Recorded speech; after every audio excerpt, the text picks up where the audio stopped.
Hola, bienvenidos a nuestro canal Más Alto Más Lejos. Hoy en el capítulo vamos a hablar un poco del entrenamiento emocional, mental y vamos a hablar con la psicóloga Susana Pereira. En este capítulo vamos a tocar todo ese miedo, ansiedad, todas esas cosas que se nos vienen en la cabeza antes de una competencia o hasta en los mismos entrenamientos. Todas esas dudas, todos esos procesos por los que comenzamos a inventar cosas de los que no somos capaces, lo vamos a trabajar porque en este nuevo reto o en cualquier entrenamiento o reto que tú te colocas, no solamente es importante la parte física, la parte emocional y mental juega un papel a veces hasta mucho más importante. Mentalmente tenemos que cuidarnos de que no nos dé gripe, que no nos caigamos o tengamos alguna lesión. De eso vamos a conversar en este capítulo.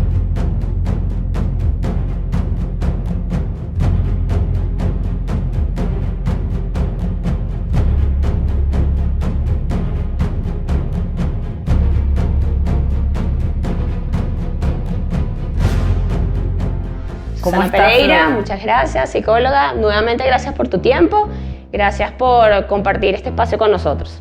Gracias a ti por la invitación. Bueno, en este capítulo después que agarramos esa super meta que nos pusimos, la Traca 360, más de 20 horas en la bicicleta, un reto que no conocemos, muchos factores que están fuera de nuestra zona de confort. Entonces, bueno, vamos a tocar esa parte mental que es tan importante como la física. Entonces vamos a tenerte unas preguntas yo aquí de ese poco de cosas que me pasan en la cabeza ahorita a menos de un mes de la competencia. A ver, cuéntame. ¿Qué me puedes hablar tú de cómo entrenamos? ¿Qué tan importante es esa parte mental en entrenamiento y carrera? Mira, la parte mental es fundamental. Lo primero que yo te preguntaría a ti es cómo estás durmiendo, cómo estás descansando. Si te despiertas descansada o te despiertas cansada. Bueno, tengo momentos, como todo. He tenido momentos en los que siento que no duermo, pero sí he estado muy consciente de ese proceso, de estar tanto bien descansada como entrenada, lo cual me ha ayudado mucho, vaya la cuña, propaganda, publicidad del reloj, de verdad que lo he usado mucho, de medir mis horas de sueño. Siempre trato de, ahorita en este proceso, 0 salidas, acostarme 9 de la noche, más tardar 10 de la noche, 11, y bueno, obviamente con mis entrenamientos me levanto 5 de la mañana. Entonces me he controlado mucho con el reloj como mi frecuencia. Tengo mi frecuencia mínima que siempre estoy pendiente, que si llego a 40, 30, 40 ha sido como la 40, 38. Entonces voy viendo, si dormí y no logro bajar la 41, digo, estoy cansada. Entonces ahí me voy ajustando. Pero también es importante tu sensación. Si tú te sientes cansada, a pesar de que el reloj te diga que dormiste mucho, a lo mejor el sueño fue superficial y no fue suficiente. Sí, entonces, me ha pasado. Estar pendiente de acostarte lo más temprano que puedas, soltar el teléfono, se nos van los minutos viendo el teléfono. Total. En tonterías, y realmente necesitamos dejarlo incluso fuera de la habitación para tener un descanso profundo y que el cerebro no se active con las notificaciones, que también pasa. Exacto. Entonces, bueno, dato más importante, tenemos que estar muy pendientes de descansar y dormir con nuestras ayudas, pero también sentirlo nosotros mismos. Sensaciones, el punto más importante. Bueno, lo he tenido medio consciente, pero como siempre hay que reforzarlo. Ok, segundo punto importante. Yo se me vienen millones de cosas en la cabeza, como me da terror que me dé gripe. La semana pasada me sentí medio mal y dije, wow, no me puede dar gripe. Como que estoy en la bici y de repente pienso, tengo que estar pendiente porque si me caigo. Entonces comienzan a venirse millones de cosas en la cabeza que yo digo, porque ahorita la presión no es solo mía, yo no soy acá, yo ya decidí irme a una carrera y si quiero no voy y ya. Ahorita no, esto es un equipo de trabajo y me siento, es una presión, es diferente, es una ansiedad, un miedo, una presión, pero no solo por mi meta, porque realmente casi que no es mía, o sea, es casi de entrega a mucha gente. Entonces eso ha sido ¿cómo entreno esa explosión de ideas? Mira, una idea clave es postergar ideas que te vienen que en ese preciso momento no cambian en nada lo que estás haciendo. Okay. Por ejemplo, me podría resfriar, sí, pero no tengo sensaciones de resfrío de ningún tipo. Okay. ¿Qué puedo hacer? Me llevo un suéter a donde voy. ¿Okay? O me pongo ropa más abrigada de la cuenta. Okay. No me pongo sandalias sino zapatos cerrados para no mojarme los pies en un charco en la calle. Ese tipo de cosas intuitivas que uno hace de seguridad que a veces no piensa en eso. Eso es clave. Okay. ¿Okay? Para evitar conscientemente los resfriados, porque te metes en un cine con aire acondicionado y si no tienes el suéter adecuado, perdiste. Exacto. Entonces no puedes ponerte en riesgo, pero sí necesitas la distracción cognitiva que te da ir a una película. Claro, total. ¿Okay? Entonces es eso, es irme preparado, pero preparado para el momento. ¿Okay? Voy para el cine, llevo una chaqueta, llevo una botella de agua, lo que sé que saludablemente me conviene. ¿Okay? Ya si me compro unas cotufas es otra cosa, pero ir abrigado y llevar agua es clave, por ejemplo, para nosotros que hacemos tanto ejercicio y siempre el consumo de agua es elevado, pues, y sudamos mucho durante el día y tenemos que reponer en alguna hora del día. Entonces, ese tipo de cosas es clave. Okay. Después hablabas de caerte. Uh-huh. Cuando uno tiene un pensamiento negativo, tiene que buscar automáticamente con qué sustituirlo. Okay. Entonces, yo siempre le digo a la gente, si tú ves el hueco y te enfocas en el hueco, vas directo. Eso pasa incluso manejando, pero si tú dices, no, mi ancho de caucho pasa por los laterales, o me monto por esta acera porque mira, ahí no hay acera, entonces hago el bordecito y sigo. Okay. O ya sé que ese hueco está ahí, doy la vuelta por otra calle para no pasar por eso.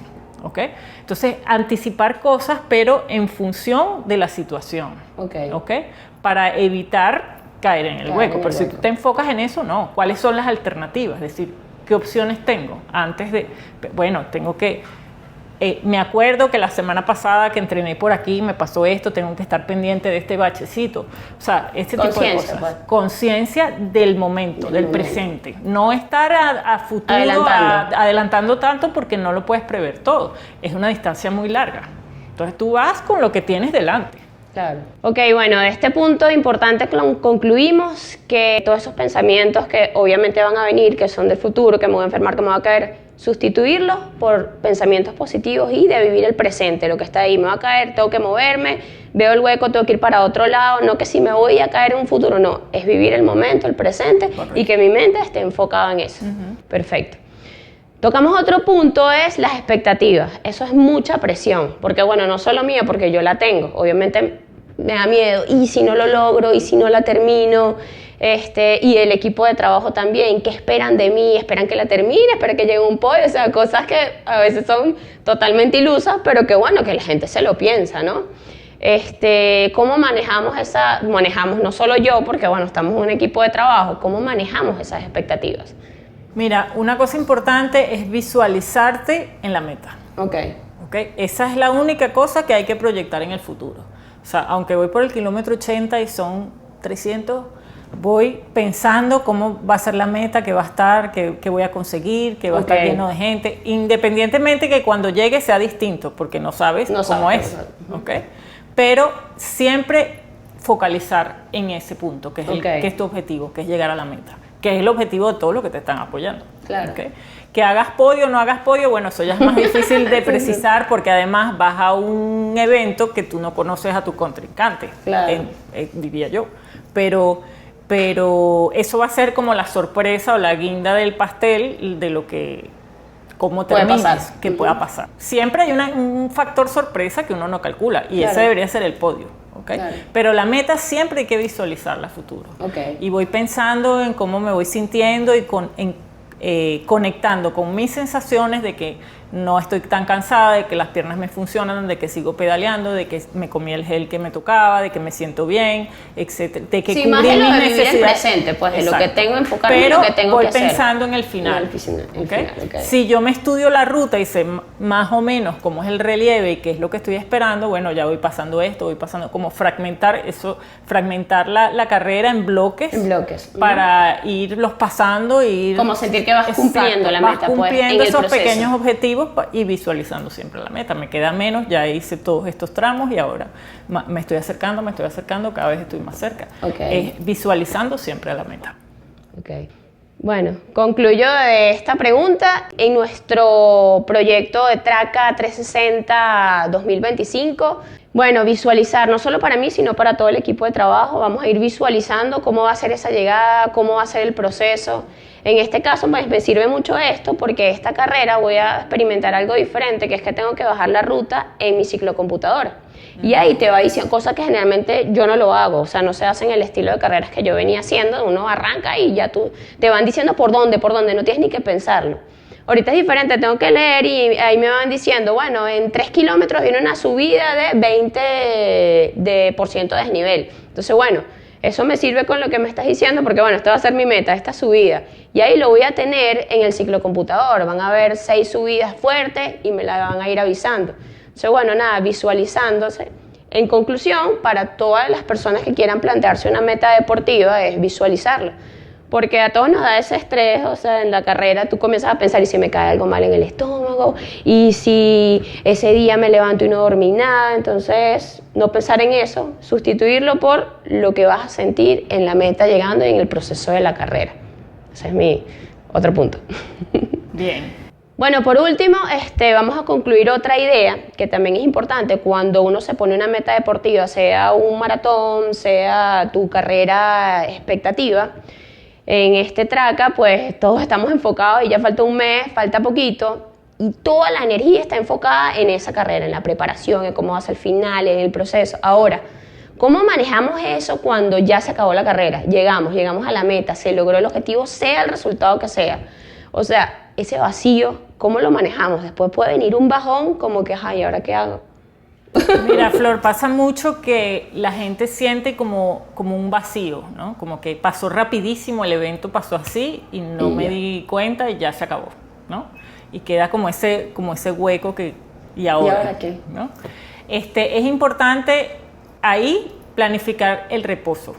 Okay. Unas vacaciones, y las vacaciones existen en la vida laboral y en la vida deportiva porque nuestro cuerpo no aguanta, ni nuestro cuerpo ni nuestra mente aguanta indefinidamente trabajar sin parar o entrenar sin parar forever, sin pausa. Yo necesito hacer pausas, entonces ahí baja. El entrenamiento es útil cambiar la disciplina, hacer un entrenamiento cruzado, nadar, correr, jugar otra cosa, una actividad de raqueta, por ejemplo, hacer otra cosa completamente diferente que no tiene que ver con tu disciplina. ¿Okay? Y darte un tiempo limitado para luego poco a poco progresar, o sea, irte iniciando progresivamente o reiniciando y ponerte otra meta. Pero sí es necesario disfrutar ese reposo, ese descanso de dormir más, de ir a la playa, de hacer cosas que son completamente distintas y poco frecuentes para ti. Ok. Bueno, perfecto. Cerramos con este excelente consejo que mucha gente pues a veces termina y quiere otra meta y se pone otro y termina sobrecargado, ¿no? En la mente. Entonces, aunque a veces no lo tomemos en cuenta, el descanso. Termino mi meta, me planteo otra actividad que quiera hacer. Caminar, ir a la playa, otro deporte si la gente es muy frenética como yo puede ser, que no sea la bici y le damos un espacio al cuerpo de recuperación. Perfecto. Gracias, Susana, una vez más, súper agradecida por conversar contigo, nos ayudas muchísimo en este proyecto y bueno, espero que hayas disfrutado del programa del día de hoy. Venimos con más sobre el proceso de entrenamiento de la traca. Y no te lo pierdas. Si tienes algún comentario, alguna historia, cuál es tu ansiedad, tu miedo, esas son los que me pasan a mí, pero hay mucha gente que le pasan muchas otras cosas, como que deja de comer o no sé. He escuchado muchas historias de muchos amigos. Comenta si quieres y lo compartimos. Porque bueno, todo eso me ayuda a mí, nos ayuda al equipo y nos ayudamos todos en la comunidad que estamos formando. Si te ha pasado algo similar en ese manejo del estrés, de la ansiedad, del miedo durante los entrenamientos o la carrera, déjalo en los comentarios y compártelo con nosotros. Síguenos, comparte y dale like en este proceso a Traca 360 2025.